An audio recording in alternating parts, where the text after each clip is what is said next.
Segunda Tessalonicenses, capítulo de número 3, versículos de 1 a 5. Segunda Tessalonicenses, capítulo de número 3, versículos de 1 a 5.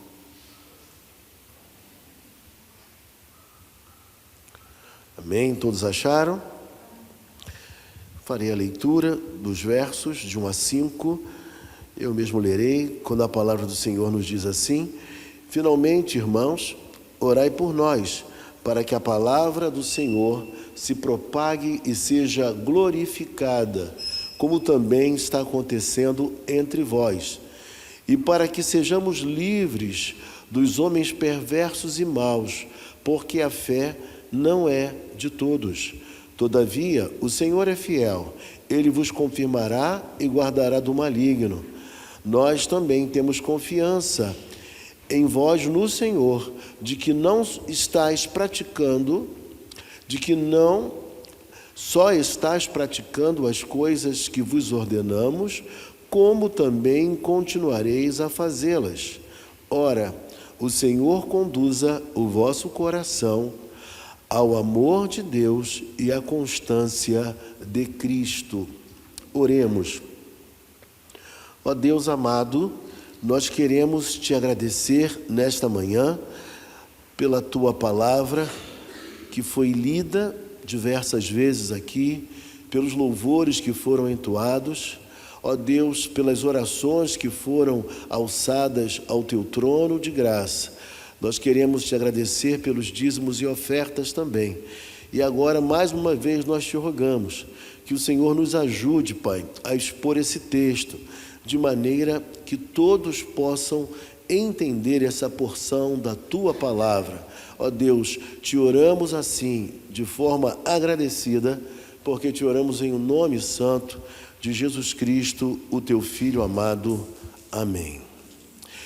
Irmãos queridos, o título que eu dei a esta mensagem é A Soberania de Deus e a Responsabilidade Humana no Dia a Dia da Igreja.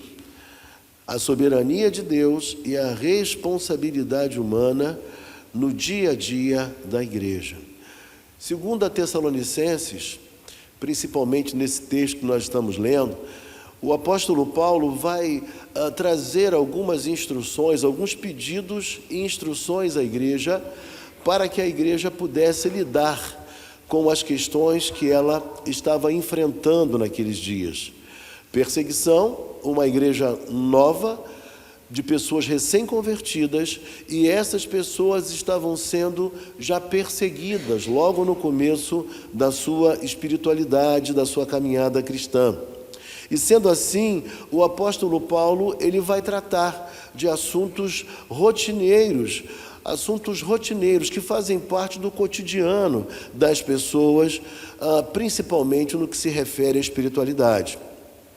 E quando a gente observa esse texto, a primeira coisa que nos chama a atenção é que o apóstolo Paulo, ele faz algo que talvez para muita gente seja uma surpresa, mas só que não é, porque em diversos textos da Bíblia Sagrada, o apóstolo Paulo, ele faz o que ele fez aqui. E o que é que o apóstolo Paulo faz no versículo 1 do capítulo 3? Ele pede oração. Veja comigo, diz o texto: finalmente, irmãos, orai por nós. E quando nós vemos que o apóstolo Paulo, um líder de tamanha grandeza, autor de 13 das epístolas do Novo Testamento, quem sabe também, se não foi ele quem escreveu Hebreus, não se sabe. Então, se fosse assim, seriam 14 epístolas. Mas o apóstolo Paulo, grande líder do cristianismo, ele chega para os irmãos recém-convertidos daquela igreja e ele faz um pedido. Ele diz: orai por nós.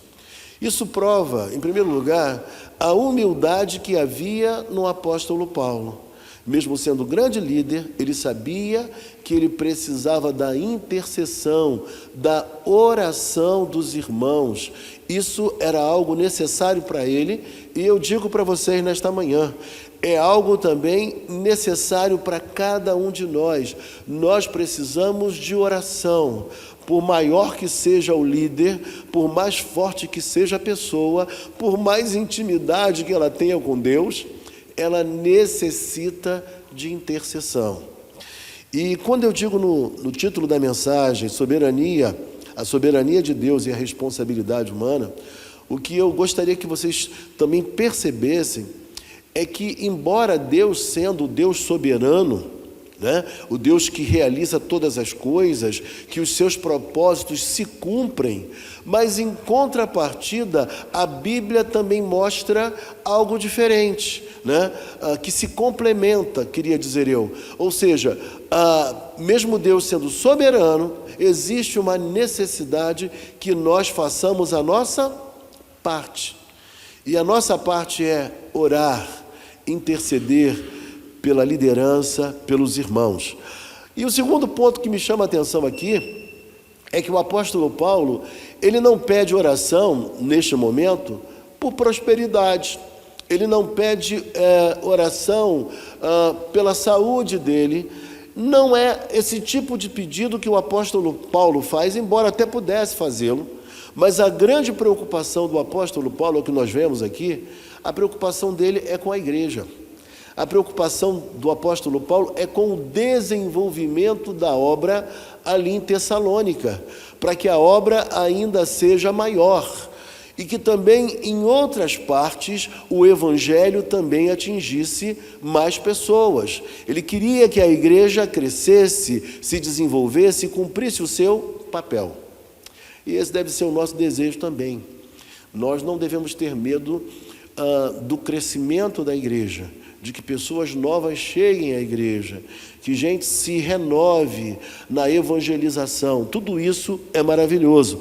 E na parte seguinte do versículo 1, o texto diz assim: orai por nós para que a palavra do Senhor, veja comigo, se propague e seja glorificada. Repare algo comigo importante aqui. Quando ele fala que ele desejava que os irmãos orassem por ele para que a palavra se propagasse, a imagem aqui é uma imagem de um corredor, de alguém que corre, que participa de uma competição. Ele desejava que a palavra de Deus, ela corresse mundo afora, ela chegasse às mais diversas pessoas. Então, o desejo dele é que a oração, ela fosse uma oração para que a palavra de Deus pudesse ser espalhada, disseminada, para que muita gente conhecesse o Salvador, o nosso Senhor Jesus Cristo. Então, ele tem esse desejo que a palavra não fique retida, contida, mas que seja célere, seja rápido esse crescimento e a chegada da palavra até outras pessoas também. E após falar que essa palavra deveria se propagar, o apóstolo Paulo diz que a palavra seja glorificada. E eu pergunto a você, como a palavra ela é glorificada? A palavra já é gloriosa. E como a palavra ela pode ser glorificada?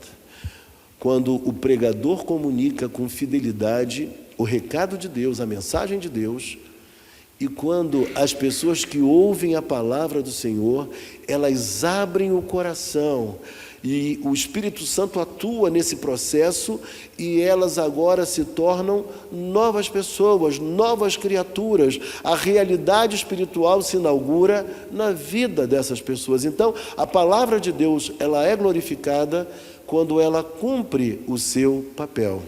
Eu diria para você nesta manhã que a palavra de Deus, ela sempre cumpre o seu papel. A gente às vezes não percebe, não se dá conta, mas a palavra de Deus, ela realiza aquilo que Deus mesmo já designou. Veja comigo, Isaías capítulo 55, versículo 11. Eu vou dar um tempo para os irmãos acharem, localizarem o texto. Isaías capítulo 55, versículo 11.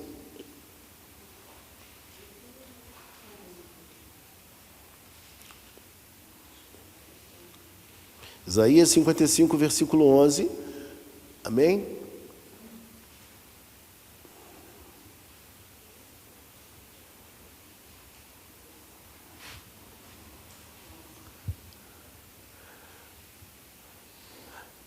Diz assim a palavra: assim será a palavra que sair da minha boca, não voltará para mim vazia, mas fará o que me apraz e prosperará naquilo para que a designei. Então, a palavra de Deus, ela sempre cumpre o propósito que o próprio Deus estabeleceu. E é isso que o texto diz para nós.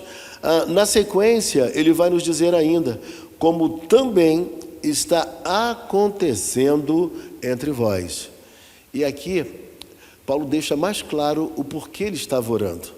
Vocês devem lembrar que em Tessalônica a palavra chegou, uma igreja surgiu em apenas 3 semanas, mas agora o apóstolo Paulo está em Corinto, enfrentando todas as dificuldades do trabalho em Corinto. E ele pede a Deus uma coisa, que os irmãos orem a Deus por uma coisa, para que assim como aconteceu em Tessalônica, um crescimento, um avivamento, da mesma forma também acontecesse em Corinto. A vontade do apóstolo Paulo é que as pessoas se convertessem, que o trabalho fosse bom e fosse bem, que muita gente pudesse ter vida nova. E esse é o grande anelo do coração do apóstolo Paulo. E por que Paulo ora desse jeito? Sendo ele um homem tão culto, tão preparado, um homem com muita destreza para comunicar a palavra. Mas o texto vai nos mostrar agora algo muito sério que acontece conosco hoje, assim como aconteceu com ele também. Veja no verso de número 2. E para que sejamos livres dos homens perversos e maus, porque a fé não é de todos. A fé não é de todos. Paulo está dizendo o seguinte: olha, eu estou pedindo que vocês orem para que o trabalho se desenvolva também em Corinto, que a obra possa crescer e se desenvolver, mas saibam de uma coisa: eu peço oração para que sejamos livres, desimpedidos, que não encontremos uma oposição tão ferrenha daquelas pessoas que são más, porque elas se interpõem no meio do crescimento da igreja, da pregação do evangelho, e elas acabam por atrapalhar o crescimento do evangelho.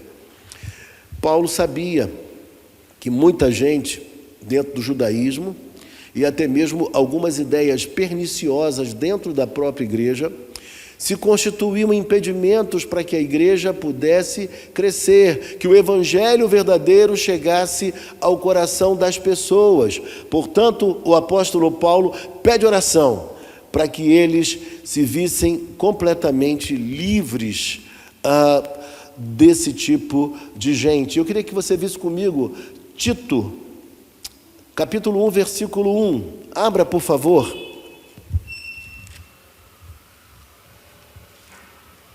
Amém? E se você achar, pode ler. Amém? Tito 1. Quem achou pode ler bem alto para a gente.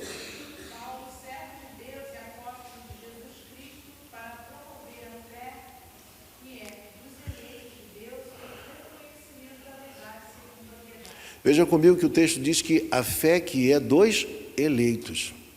A fé, ela não é de todos. A fé, ela é dos eleitos. E aqueles que não têm fé, não têm essa fé dos eleitos, eles atrapalham o caminhar da igreja. A igreja sempre viveu perseguições externas e perseguições internas. A igreja sempre viveu essa realidade. Portanto, o apóstolo Paulo está apresentando aqui uma dupla ação. Em primeiro lugar, a ação soberana de Deus abençoando a obra. E, em segundo lugar, a ação humana. Nós precisamos interceder para que a obra vá bem e que o nome de Cristo seja glorificado. E aí o texto vai nos dizer assim, versículo de número 3. Todavia, o Senhor é fiel, ele vos confirmará e guardará do maligno. Quando Paulo ele escreve aqui, ele tem algumas preocupações. Quais são as preocupações que Paulo tem? Paulo se preocupa com algumas coisas que poderiam acontecer. Aqueles irmãos, em meio à perseguição, eles poderiam esmorecer. Aqueles irmãos enfrentando lutas de sabores, eles poderiam também ficar pelo caminho. Era um receio também do apóstolo Paulo, ou melhor, um cuidado do apóstolo Paulo com essa situação. Então, por conta disso, o apóstolo Paulo diz que Deus ele é fiel, ou seja, Deus é soberano e nós sabemos que ele é fiel, soberania de Deus. E ele diz, ele vos confirmará, ou seja, como que os eleitos são confirmados?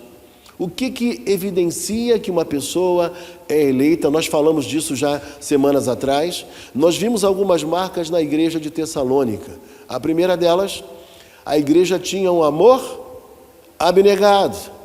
A igreja tinha uma fé operosa. A igreja tinha esperança. E boa parte da igreja permanecia firme nos caminhos do Senhor. Uma das marcas de pessoas eleitas é a permanência no caminho do Senhor. Apesar das lutas, das dificuldades e das pressões, a pessoa não desanima, ela não arreda o pé, ela permanece firmada naquilo que Deus tem por fazer. E aí o texto nos fala que é Deus quem confirma e é Ele quem nos guarda do maligno. O texto está dizendo para a gente que, por mais que nós sejamos capazes e fortes, por mais que sejamos espirituais, nós precisamos da ação de Deus para guardar a nossa vida. Nós só permanecemos no caminho de Deus, só perseveramos no caminho de Deus, porque o próprio Senhor Deus persevera comigo e contigo. Senão, nós iríamos nos extraviar pelas lutas, pelas dificuldades, pelas tentações que envolvem a vida humana. E aí, quando a gente olha para o texto, no versículo de número 4, o texto vai nos dizer assim: nós também temos confiança em vós no Senhor. Nós também temos confiança em vós no Senhor. Repare comigo uma coisa. Paulo não está dizendo que ele tinha confiança única, exclusivamente nos irmãos. Compreende? Paulo não está dizendo assim, olha, eu confio em vocês porque vocês são tão espirituais, vocês são tão fortes, que vocês vão se sair muito bem por vocês. Não é essa a ideia que o apóstolo Paulo passa aqui. Paulo fala que tinha uma confiança naqueles irmãos, mas essa confiança ela estava estribada, estava alicerçada em quem? No Senhor. É o Senhor que é a base, a estrutura, a força, a sustentação da nossa vida e da nossa fé. Paulo está dizendo para nós com muita clareza que ele confiava que ao mesmo tempo Deus estaria com eles, guardando o maligno, os protegendo, os sustentando. Mas aí entra a parte deles também. O que Deus fez com a sua vida e com a minha vida quando nós conhecemos a Jesus Cristo? Deus mudou o nosso coração. O Senhor renovou a nossa vontade. Se a nossa vontade até então era inclinada para o pecado, agora a nossa vontade ela é uma vontade sujeita à vontade de Deus. A nossa vontade agora é a vontade de Deus. Nós queremos as coisas santas, nós queremos as coisas espirituais, as coisas da fé. E é por conta disso que o apóstolo Paulo diz, olha, eu estou com confiança que vocês vão perseverar, que vocês vão continuar, que a obra vai crescer no dia a dia de vocês. As perseguições não terão um efeito ao ponto de desestimular a vida de cada um dos irmãos. E aí o texto nos diz assim, olha comigo o versículo 4, de que não só estáis praticando as coisas que vos ordenamos, como também continuareis a fazê-las. Aqui um ponto importante. Nós sabemos que tem pessoas que começaram bem, mas terminaram mal. Existem pessoas que começam bem, mas no meio do caminho elas esmorecem. Diante das pressões, das lutas, dificuldades, elas ficam pelo caminho. É o que acontece.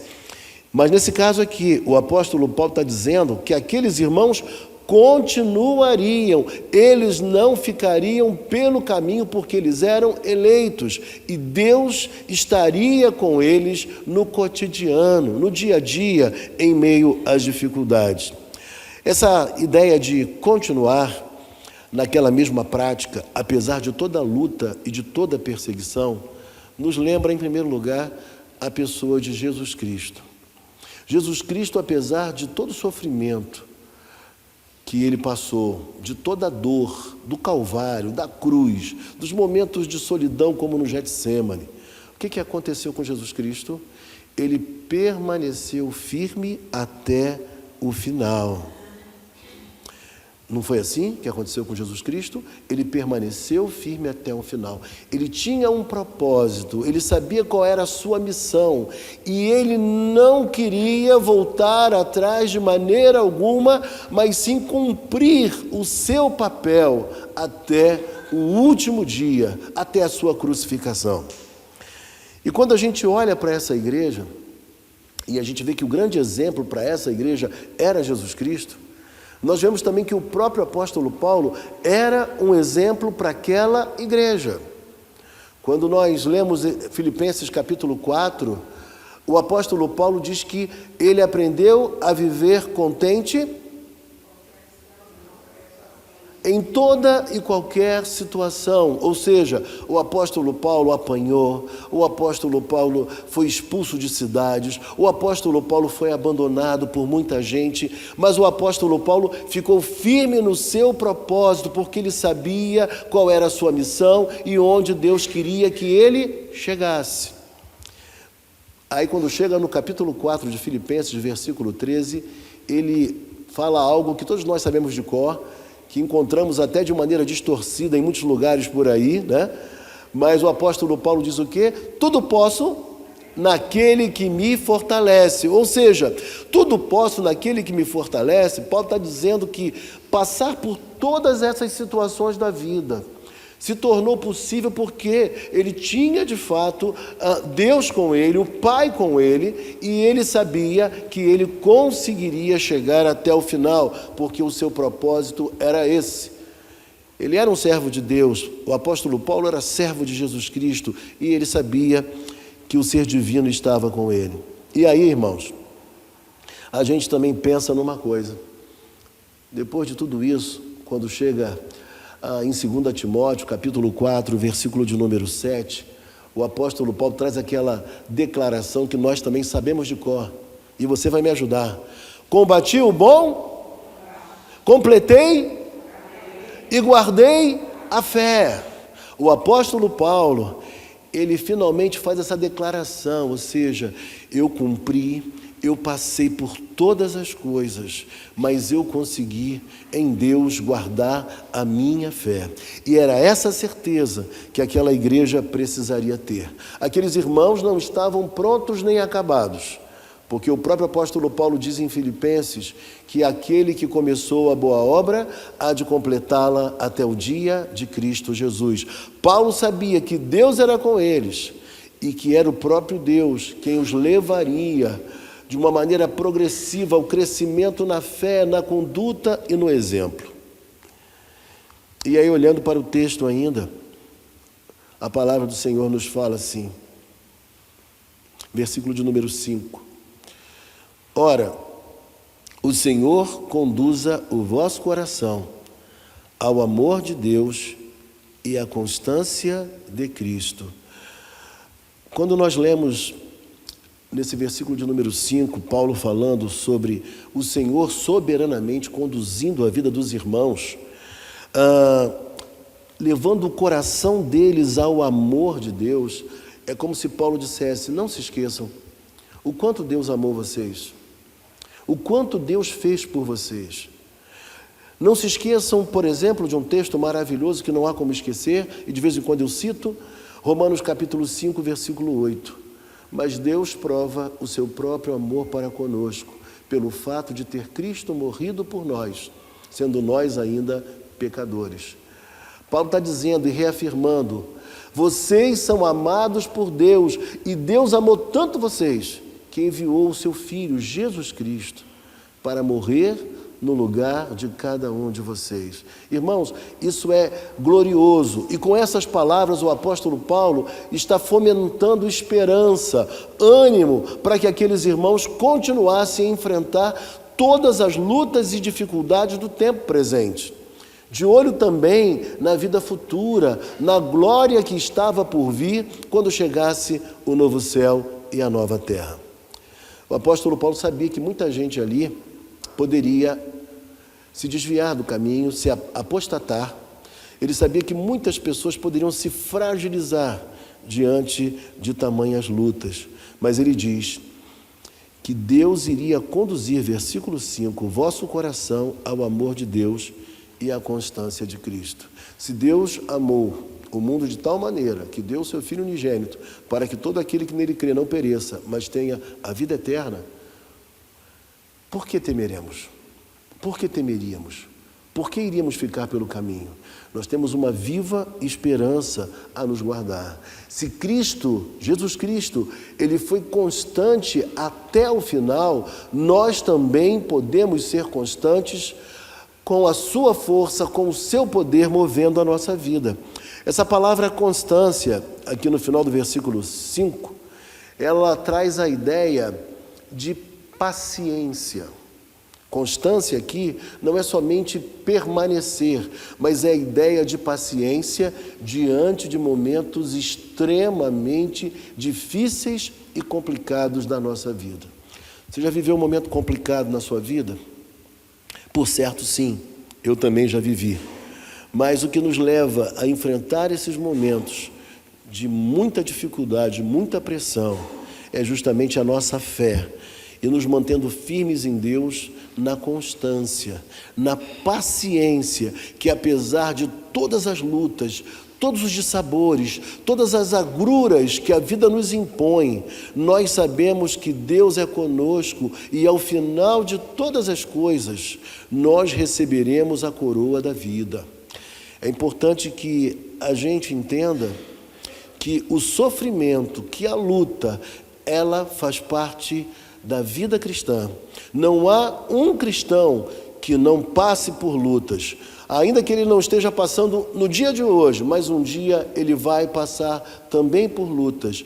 E é assim que o apóstolo Paulo tenta nos encorajar. Ele fala, ele diz que nós precisamos caminhar, porque algo maravilhoso está por nos aguardar ainda quando Cristo, o nosso Senhor, retornar. Porque Ele é o Alfa e Ele é o Ômega. Ele é o princípio e Ele é o fim. Ele é aquele que idealiza, mas Ele também é aquele que conclui. Ele é o Alfa e Ele é o Ômega. Todas as coisas estão debaixo do seu senhorio. E nós precisamos ter essa certeza, essa convicção nesta manhã, que Deus é conosco. Mas, para terminar, é importante que a gente entenda que, por um lado, nós temos a soberania de Deus guiando a nossa vida e a nossa história. Isso é maravilhoso, saber que Deus tem planos, projetos, realizações para com a nossa vida. Mas nós sabemos também que, em contrapartida, nós também temos a nossa responsabilidade humana. Deus quer fazer muitas coisas.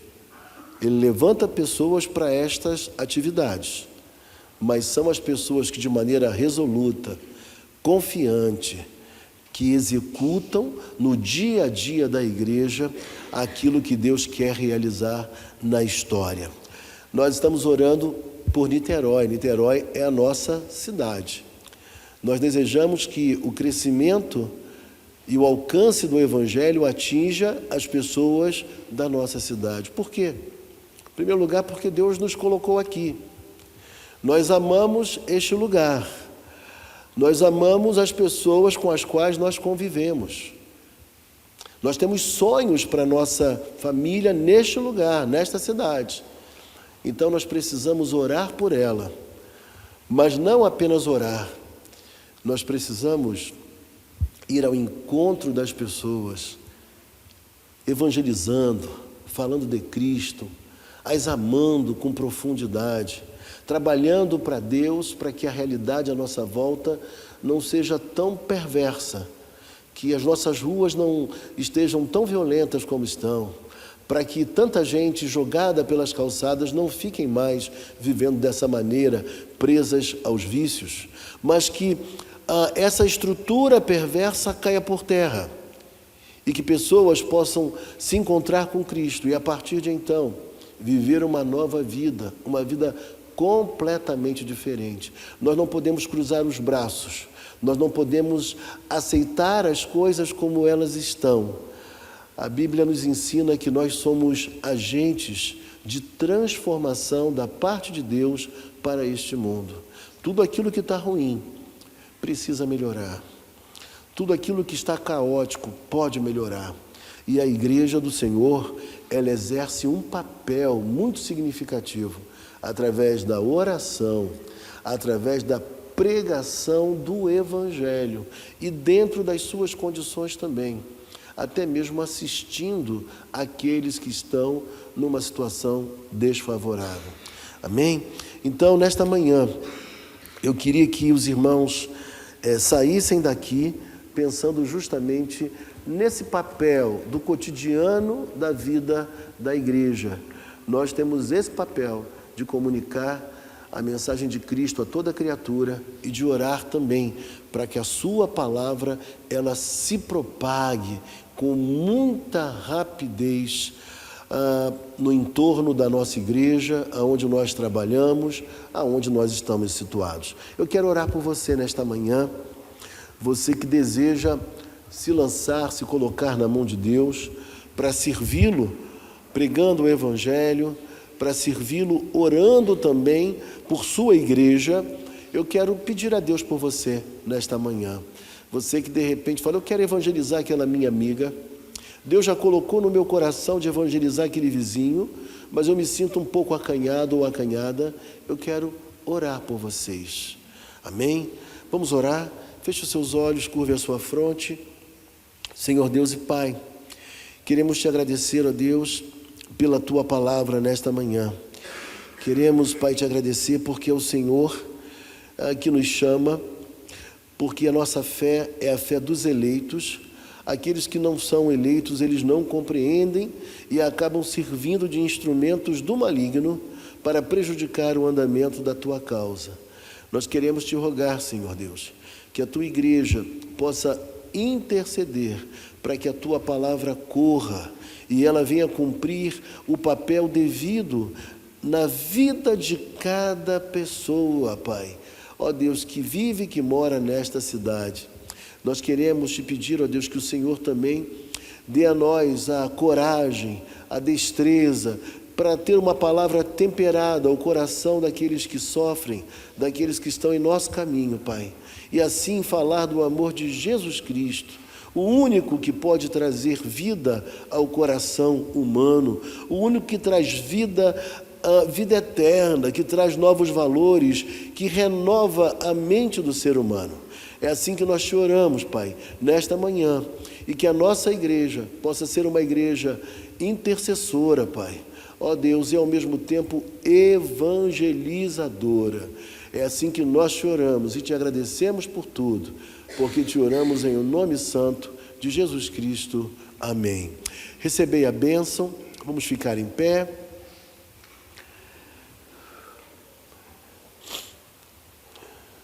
Que o amor de Deus o Pai, que a graça de nosso Senhor e Salvador Jesus Cristo, e que as doces, eternas e eternas consolações do Espírito Santo sejam sobre todo o povo do Senhor, espalhados sobre a face da terra e sobre cada um de nós hoje aqui.